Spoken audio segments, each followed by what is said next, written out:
Good morning Odisha आज हूँ 18 मे शनिवार आज रही 10टी गुरुत्वपूर्ण खबर ता पूर्व आपण मैंने वीडियो को लाइक करी केउं जिल्लारू देखुछ निश्चिंत कमेंट करंतु।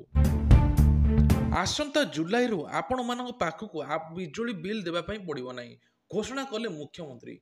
मुख्यमंत्री नवीन पट्टनायक आज संबलपुर ठारे सांसद प्रार्थी प्रणव प्रकाश दास एवं विधायक प्रार्थी रोहित पूजारी निर्वाचन प्रचार करछंती। आ सेही समय समस्त कहते आसंता जुलाई मासरे मागणा बिजुली मिलिबो आपण मान पाखकु आउ बिल आसीबो नाही।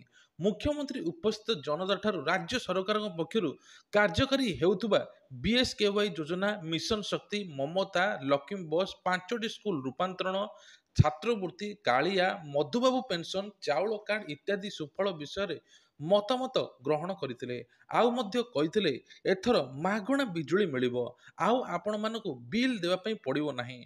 मुख्यमंत्री नवीन पट्टनायक भल कि प्रश्न उत्तर भाव विहल होइथिले उपस्थित जनता जनता माने मध्य ए नै बहुत खुशी थिले। आउ केन्दुपत्र श्रमिक मानक पई पैकेज आसियो बोली मुख्यमंत्री घोषणा करछंती। मुख्यमंत्री कहिथिले जे विरोधी दलर नेता माने मिछ कथा कहउछंती कुंभीर कांदण कांदुछंती आपण माने बिजु जनता दलर विधायक एवं सांसद प्रार्थी को आशीर्वाद करंतु एवं भोट दियंतु जहा फल आगु नुआ नुआ योजना पाइबे एवं सबकिछि आपणकर साहाय्य मिलिबो एवं कौनसी प्रकार असुविधा हेबो नाही एमिति मध्य कहिसंती। कार्यक्रम में बिजु जनता दलर वरिष्ठ नेता कार्तिक पांड्यान केंद्र मंत्री संबलपुर सांसद प्रार्थी को शाणित प्रश्न माध्यम प्रचारिथिले आपण अंचल पई महानदी एवं मां समलय पई कोन करिसंती एपर्यंत किछि होई नाही।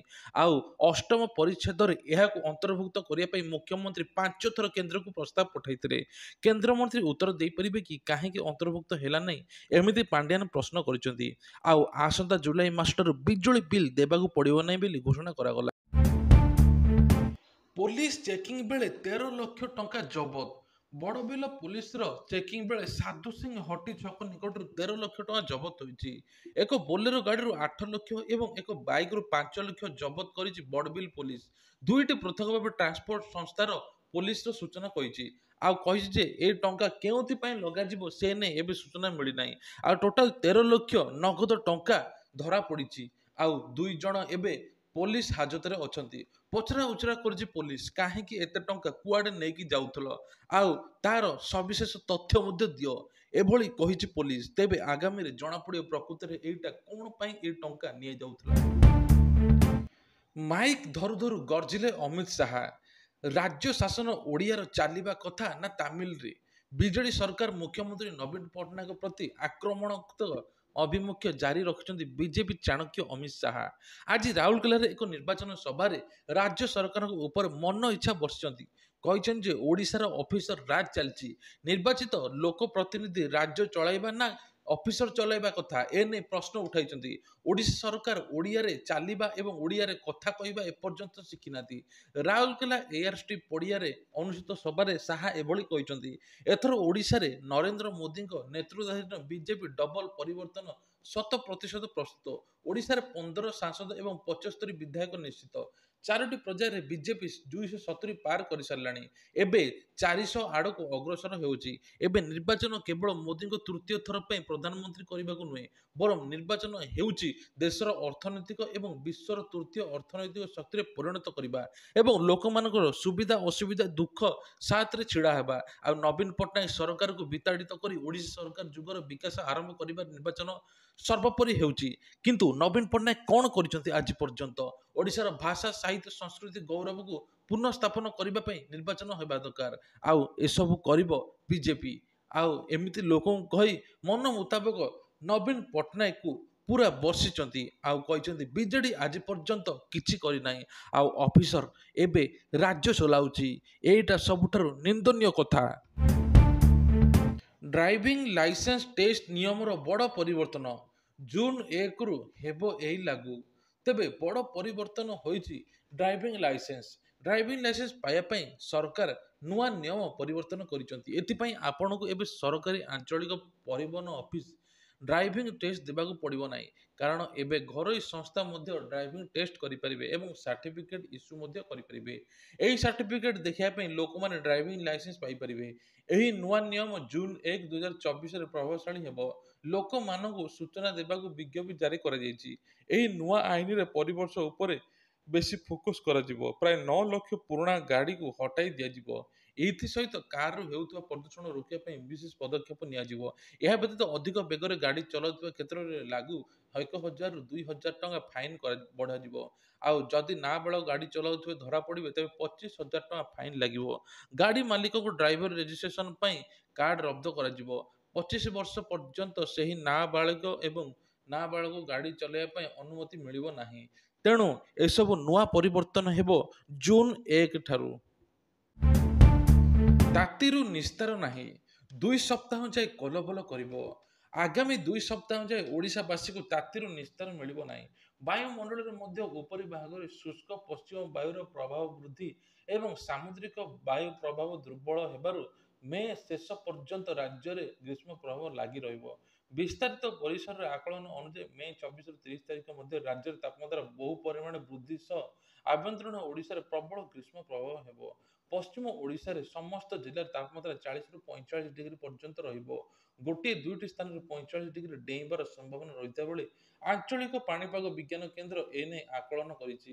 ଆହୁରି ଆକଳନ କରାଯାଇଛି ଯେ ଯଦି ମେ 19ରେ ବାଲେଶ୍ୱର, ଭଦ୍ରକ, ଯାଜପୁର, କେନ୍ଦ୍ରାପଡ଼ା, କଟକ, ଜଗତସିଂହପୁର, ପୁରୀ, ଖୋର୍ଦ୍ଧା, ନୟାଗଡ଼, ଗଞ୍ଜାମ, ଗଜପତି ଜିଲ୍ଲାରେ ଗ୍ରୀଷ୍ମ ପ୍ରଭାବ ଜାରି ରହିବ ଆଉ ଅତି ପ୍ରବଳ ଗୁଳୁଗୁଳି ମଧ୍ୟ ହେବ। 20 ତାରିଖରେ ନୂଆପଡ଼ା, ବଲାଙ୍ଗୀର, ସୋନପୁର, ବୌଦ୍ଧ, ବରଗଡ଼, ଝାରସୁଗୁଡ଼ା, ସୁନ୍ଦରଗଡ଼, ମୟୂରଭଞ୍ଜ, କେଉଁଝର, କନ୍ଧମାଳ ଜିଲ୍ଲାରେ ଗ୍ରୀଷ୍ମ ପ୍ରଭାବ ହେବ ଏବଂ ୟେଲୋ ୱାର୍ଣ୍ଣିଂ ଜାରି କରାଯାଇଛି। ପରବର୍ତ୍ତୀ 3 ଦିନ ମଧ୍ୟରେ ଗ୍ରୀଷ୍ମ ପ୍ରଭାବ ସହିତ କେତେକ ସ୍ଥାନରେ କାଳବୈଶାଖୀ ଜନିତ ବର୍ଷା ହୋଇପାରେ। ତେବେ ଏହି ବର୍ଷା କୌଣସି ଜାଗାରେ ବେଶୀ ହେବ ନାହିଁ ବୋଲି କୁହାଯାଇଛି। କିନ୍ତୁ ପାଖାପାଖି 40ରୁ 45 ଡିଗ୍ରୀ ଖରା ହେବ ଏବଂ ସବୁ ଜିଲ୍ଲାକୁ ୟେଲୋ ୱାର୍ଣ୍ଣିଂ ଜାରି କରାଯାଇଛି।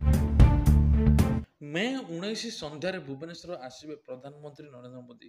20ରେ ପୁରୀ, କଟକ ଏବଂ ଅନୁଗୁଳରେ ପ୍ରଚାର ହେବ।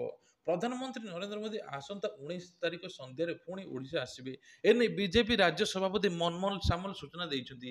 ସେ କହିଛନ୍ତି 19 ତାରିଖ ସନ୍ଧ୍ୟାରେ ନରେନ୍ଦ୍ର ମୋଦି ରାଜ୍ୟ ବିଜେପି କାର୍ଯ୍ୟାଳୟରେ କର୍ମକର୍ତ୍ତାଙ୍କ ସମୀକ୍ଷା ବୈଠକରେ ଯୋଗ ଦେବେ। ଭୁବନେଶ୍ୱରରେ ରାତ୍ରି ଯାପନ କରିବେ ଏବଂ ଏହାକୁ ନେଇ ତିନି ଥର ପ୍ରଧାନମନ୍ତ୍ରୀ ନରେନ୍ଦ୍ର ମୋଦି ଆସିଲେଣି। ଏହାପରେ ପ୍ରଧାନମନ୍ତ୍ରୀ ନରେନ୍ଦ୍ର ମୋଦି ମେ 20 ତାରିଖରେ ପୁରୀରେ ସକାଳୁ ପହଞ୍ଚିବା ପରେ ମହାପ୍ରଭୁଙ୍କୁ ଦର୍ଶନ କରି ଆଶୀର୍ବାଦ ନେବେ। ଦର୍ଶନ ସାରି ରୋଡ୍ ଶୋ କରିବେ। ଆଉ ରୋଡ୍ ଶୋ ସମୟରେ ମୋଦିଙ୍କ ସୁସଜ୍ଜିତ ଗାଡ଼ିରେ ବିଜେପିର ପୁରୀ ସାଂସଦ ପ୍ରାର୍ଥୀ ସମ୍ବିତ ପାତ୍ର ମଧ୍ୟ ରହିପାରନ୍ତି। ସେହିପରି ପୁରୀ ଜିଲ୍ଲାରେ ବିଜେପି ବିଧାୟକ ପ୍ରାର୍ଥୀମାନେ ନେତା କର୍ମୀମାନେ ଉପସ୍ଥିତ ରହିବେ। ବଡ଼ ଦାଣ୍ଡରେ ପ୍ରଥମ ଥର ପାଇଁ ରୋଡ୍ ଶୋ ହେଉଥିବାରୁ ମୋଦିଙ୍କ ଝଲକ ପାଇବାକୁ ସମର୍ଥକମାନେ ସୁଯୋଗ ପାଇପାରିବେ। ଆଉ ଏହି ରୋଡ୍ ଶୋ ଅବସ୍ଥାରେ ପ୍ରଧାନମନ୍ତ୍ରୀ କିଛି ବାଟ ଚାଲି ଚାଲି ଲୋକଙ୍କ ସହ ହାତ ମିଳାଇବେ। ସକାଳେ ବିଜେପିଙ୍କ ପକ୍ଷରୁ ପ୍ରଧାନମନ୍ତ୍ରୀଙ୍କ ଏହି କାର୍ଯ୍ୟକ୍ରମ ଅଛି। ଆଉ ପ୍ରଧାନମନ୍ତ୍ରୀଙ୍କ ରୋଡ୍ ଶୋ ଭାରତୀୟ ଜନତା ପାର୍ଟି ପକ୍ଷରୁ ପ୍ରସ୍ତୁତି ଜୋରଦାର ଚାଲିଛି। ସୁରକ୍ଷା ବ୍ୟବସ୍ଥାକୁ କଡ଼ାକଡ଼ି ଭାବେ ପୋଲିସ ପ୍ରଶାସନ ପକ୍ଷରୁ ଗୁରୁତ୍ୱ ମଧ୍ୟ ଦିଆଯାଇଛି। ଏହାପରେ କଟକ, ଅନୁଗୁଳ ପ୍ରଧାନମନ୍ତ୍ରୀ ନରେନ୍ଦ୍ର ମୋଦିଙ୍କ ପ୍ରଚାର କାର୍ଯ୍ୟକ୍ରମ ମଧ୍ୟ ରହିଛି। ଝଟକା ଦେଲେ ଋଷି ସୁନକ। ଭାରତରେ 4,000 ନର୍ସଙ୍କୁ ଛାଡ଼ି ଦେବାକୁ ହେବ ବ୍ରିଟେନ ଏବଂ ଭାରତରେ ଏବେ ନର୍ସମାନଙ୍କୁ ଛାଡ଼ି ଦେବାକୁ ହେବ ବୋଲି କହିଛନ୍ତି। ବହୁ ସଂଖ୍ୟାରେ ଭିଜା ସ୍ପନ୍ସର କରିଥିବା ଅନେକ କମ୍ପାନୀ ଗୁଡ଼ିକ ନକଲି ବୋଲି ଜଣାପଡ଼ିଛି। ଯେଉଁ କାରଣରୁ ବ୍ରିଟେନରେ ହଜାର ହଜାର ଭାରତୀୟ ନର୍ସ ଉପରେ ବିପଦ ଦେଖାଯାଇଛି। କାରଣ ଋଷି ସୁନକ ସରକାର ସେହି ଭାରତୀୟ ନର୍ସ ଉପରେ କାର୍ଯ୍ୟାନୁଷ୍ଠାନ ଗ୍ରହଣ କରିଛନ୍ତି ଯେଉଁମାନେ କମ୍ପାନୀମାନଙ୍କ ଜରିଆରେ ରହିଥିଲେ। ଆଉ ସରକାର ଏହି ନିଷ୍ପତ୍ତିର ପ୍ରଭାବ 7,000ରୁ ଅଧିକ ନର୍ସ ଉପରେ ପଡ଼ିବ ବୋଲି କୁହାଯାଇଛି। ଏଥିରେ ସବୁଠାରୁ ଅଧିକ ଭାରତର 4,000 ନର୍ସ ଅଛନ୍ତି। ଏହି ନର୍ସଙ୍କ ମଧ୍ୟରେ 94% ମାମଲାରେ କମ୍ପାନୀ ଗୁଡ଼ିକ ରେଜିଷ୍ଟ୍ରେସନ ପ୍ରତିବନ୍ଧକ ଲଗାଯିବାର କାରଣ ସାମ୍ନାକୁ ଆସିଛି। ରିପୋର୍ଟ ମୁତାବକ ଏଥିପାଇଁ ସରକାରକୁ ଦାୟୀ କରାଯାଇଛି ବୋଲି କୁହାଯାଉଛି। କାରଣ ଫେକ୍ କମ୍ପାନୀ ଗୁଡ଼ିକ କାରଣରୁ ଏହି ସମସ୍ୟା ଉପୁଜିଛି। ଯାହାକୁ ସୁନକ ସରକାର ବିନା ତଦନ୍ତରେ ନର୍ସମାନଙ୍କୁ ଚାକିରିରେ ରଖିଥିଲେ। ଏବେ ପ୍ରଶ୍ନ ଉଠୁଛି 4,000 ନର୍ସ କୁଆଡ଼େ ଯିବେ? ଆଉ 4,000 ନର୍ସ ଟ୍ୟାକ୍ସ ରିଟର୍ଣ୍ଣ ଦାଖଲ ମଧ୍ୟ କରିନାହାନ୍ତି। ଯେଉଁମାନେ ଟ୍ୟାକ୍ସ ଦାଖଲ କମ୍ପାନୀ ଗୁଡ଼ିକ କରିନାହାନ୍ତି ସେଇଠାରେ ନର୍ସମାନେ ଚାକିରି କରୁଥିଲେ। ଆଉ ନର୍ସମାନଙ୍କର ଏବେ ଚାକିରି ଯିବାର ସମ୍ଭାବନା ରହିଛି। ପାଖାପାଖି 4,000 ଭାରତୀୟ ନର୍ସ ଏବେ ଚାକିରି ଯିବାର ସମ୍ଭାବନା ରହିଛି। ଏକାମ୍ରରେ ଜେପି ନଡ୍ଡାଙ୍କ ରୋଡ୍ ଶୋ। ଓଡ଼ିଶାରେ ବହୁ ମତ ଆଡ଼କୁ ବଢ଼ୁଛି ବିଜେପି ଏବଂ ଏକାମ୍ର ନିର୍ବାଚନ ମଣ୍ଡଳୀରେ ଆଜି ରୋଡ୍ ଶୋ କରିଛନ୍ତି ବିଜେପି ରାଷ୍ଟ୍ରୀୟ ଅଧ୍ୟକ୍ଷ ଜେପି ନଡ୍ଡା। ସକାଳ ପ୍ରାୟ 9:30 ବେଳେ ମାଉସୀ ମା ଛକ ବାରିକ ସାଇଡରୁ ଆରମ୍ଭ କରି ରୋଡ ଶୋ ଆରମ୍ଭ ହୋଇଥିଲା। ହଜାର ହଜାର ବିଜେପି କର୍ମୀ ପ୍ରଥମେ ଶ୍ରୀ ନଡ୍ଡାଙ୍କୁ ଭବ୍ୟ ସ୍ୱାଗତ କରିବା ପରେ ରୋଡ ଶୋ ଆରମ୍ଭ ହୋଇଥିଲା। ବିଭିନ୍ନ ପ୍ରକାର ପାରମ୍ପରିକ ବାଦ୍ୟ ହର ହର ମହାଦେବ ଜୟ ଶ୍ରୀରାମ ଜୟ ଜଗନ୍ନାଥ ନାଁରେ କମ୍ପିଥିଲା ପୁରା ଅଞ୍ଚଳ। ଅସ୍ତ୍ରକିଆରୀ ତିନି ମୁଣ୍ଡିଆ ଛକ ଦେଇ ଲିଙ୍ଗରାଜ ମନ୍ଦିର ପର୍ଯ୍ୟନ୍ତ ଯାଇଥିଲା ରୋଡ ଶୋ। ଶ୍ରୀ ନଡ୍ଡାଙ୍କ ରୋଡ ଶୋରେ ସାମିଲ ହୋଇଥିଲେ ବିଜେପି ଭୁବନେଶ୍ୱର ଲୋକସଭା ପ୍ରାର୍ଥୀ ଅପରାଜିତା ଷଡଙ୍ଗୀ, ଏକାମ୍ର ବିଧାନସଭା ବାବୁ ସିଂ ଭୋଟ ଭିକ୍ଷା ମଧ୍ୟ କରିଥିଲେ। ରୋଡ ଶୋରେ ପ୍ରଭୁ ଲିଙ୍ଗରାଜଙ୍କ ମନ୍ଦିରକୁ ଯାଇ ପ୍ରଭୁଙ୍କ ନିକଟରେ 3 ଜଣ ଯାକ ଦୀପ ଜାଳିଥିଲେ ଏବଂ ପୂଜାର୍ଚ୍ଚନା ମଧ୍ୟ କରିଥିଲେ।